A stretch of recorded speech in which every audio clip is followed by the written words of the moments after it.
As novas gerações, elas têm uma novidade, elas foram criadas nas grandes metrópoles, especialmente longe dos pais e dos avós.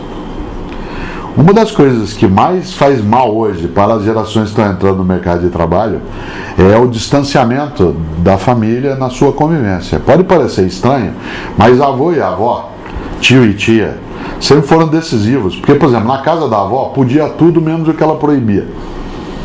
Parece contraditório, mas é verdade. Podia tudo menos o que ela proibia. E ela proibia. Ela dizia, isso pode, isso você não vai fazer. Havia uma certa noção de autoridade que não colidia, tal como colidia com os pais, porque estavam ali no dia a dia. Pedro Mandelli e eu lançamos um livro em 2011 chamado Vida e Carreira, um equilíbrio possível, em que a gente fala das novas gerações e ele diz uma coisa que é muito importante. Ele diz, os jovens hoje das novas gerações chegam na empresa mal educados. Ele não chega mal escolarizado, ele chega mal educado. Ele não tem noção de hierarquia, não tem paciência para processo e não tem muita persistência em relação a algumas coisas. Não é uma vítima, dele mesmo. Não é uma responsabilidade que ele tenha. Mas ele veio de uma sociedade em que houve um distanciamento entre os adultos e os jovens, entre os pais e os filhos, pelo horário de trabalho, pela distância nas grandes cidades. Portanto, esse jovem chega com dificuldade para ser educado nas relações. E aí eu estou falando de boa educação mesmo, não estou falando de escolarização. A empresa está tendo, diz o Mandelli com toda razão, está tendo que educar os que chegam. Educar significa ensinar para ele noções de hierarquia e para ele entender que a autoridade não é autoritarismo.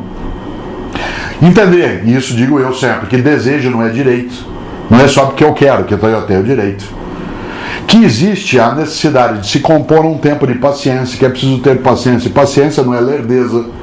Paciência é a capacidade de deixar maturar alguns processos. Por isso, sim, as novas gerações, os que têm menos de 30 anos de idade, eles são nativos digitais.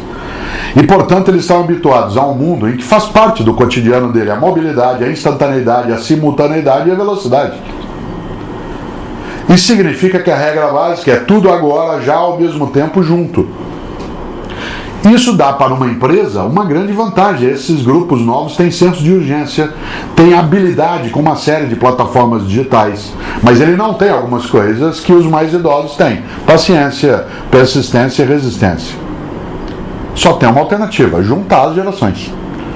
Não é um choque intergeracional. Ele pode ser um choque se a empresa for tola. Mas um gestor de pessoas é aquele que, em vez de produzir o choque intergeracional, ele produz a junção intergeracional. E faz com que as competências distintas, que elas sejam concertadas. De novo, concertado com C. Um concerto das diversidades. Você quer coisa mais bonita do que uma orquestra em que um violino é concertado com um instrumento de percussão, em que um baixo tuba vai junto com um fagote ou um oboé, e isso produz harmonia? Essa é a tarefa. Novas gerações são muito bem-vindas e precisam sê-lo. Elas têm suas características que têm que ser entendidas e, se discordantes, modificadas. Mas eles não chegam, os jovens, sem nada saber. Eles têm imensas habilidades, têm várias capacidades, e se nós, mais idosos, fomos capazes de fazer essa junção, esse mutirão, de competências, ninguém perde.